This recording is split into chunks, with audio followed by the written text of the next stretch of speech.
గొర్రెలు కదా, ఇదొక స్కామ్.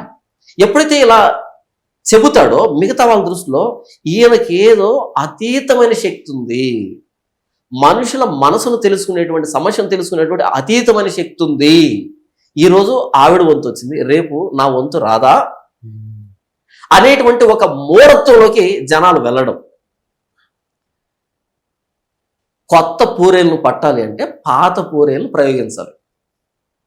ఒక పూరేలు పడతాం, ఆ పూరేలు మన దగ్గర ఉంటుంది. ఈ పూరేలు ఏం చేస్తారంటే ఆ పంజరంలో పెట్టి దానికి గింజలు వేస్తాం, ఆ ముందు వల పరుస్తాం గింజలు వేసి. ఈ పూరేలు అరుస్తూ ఉంటే ఆ పొదలో ఉన్న పూరేలు ఏమనుకుంటాయి, మన పూరేలే కదా, మన జాతే కదా అని ఆ పొదలో నుంచి బయటకు వచ్చి ఆ గింజలు తింటూ వలలో జిక్కుంటాయి.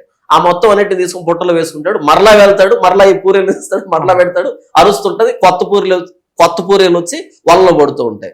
ఇది వేటగాడి టెక్నిక్. ఇది అదే టెక్నిక్ ఈరోజు ఈ అమ్మతేజ గాని లేకపోతే ఇలాంటి దౌర్భాగ్యులు చాలా మంది ఉన్నారు. లిస్టు పెరిగిపోయింది ఈ మధ్య, పేర్లు పెట్టి పిలిచేటువంటి వ్యక్తులు.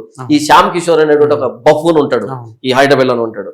ఇలాంటి బఫూన్స్ అంతా ఏం చేస్తున్నారంటే, పాత రోజుల్లో వేటగాడు ఏ టెక్నిక్ వాడేవాడో పాత పూరేలను ప్రయోగించి కొత్త పూరేలు పెట్టేటువంటి టెక్నిక్ ని, అలాంటి కసాయి ప్రణాళికలు రచించి ఒక వ్యక్తిని వేదిక మీద పిలవడం, మైక్ ఇవ్వడం, వాళ్ళు చెప్తూ ఉంటే కొత్త వాళ్ళంతా ఆహా ఆంక జరిగింది కదా మాకెందుకు జరగదు, వచ్చే నెల జరగదా, వచ్చే సంవత్సరం జరగదా, వీళ్ళు వెళ్ళి మిగతా వాళ్ళకి దండోర వేయడం, అందరిది అలా ఓరల్ పబ్లిసిటీ ద్వారా అందరూ వచ్చి వీడికి బలైపోవడం. ఇది కసాయితనం అబ్బా. ఆయన పేరు పెట్టి పిలవడం ద్వారా ఏంటి ఉపయోగం? ఇప్పుడు నా పేరు పెట్టి పిలిచావు, ఏంటి ఉపయోగం అంటున్నా. నన్నే అడిగితే నేను చెప్పనా, మీ పేరు ఏం పేరు ప్రధానం చెప్పనా? ఇక నాకు కావాల్సిన పేరు చెప్పడం కాదు, నా డ్రెస్ చెప్పడం కాదు, నువ్వు చెప్పడం ఏంటి? దాచిపెట్టుకున్నానా? తెలీదా ఈ కలర్ ఏంటో? Mind game.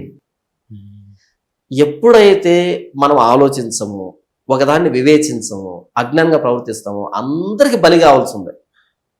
అందరికి బలి కావాల్సిందే. మనకంటూ స్వతహాగా తెలివి లేకపోతే అందరికి బలి కావాల్సిందే.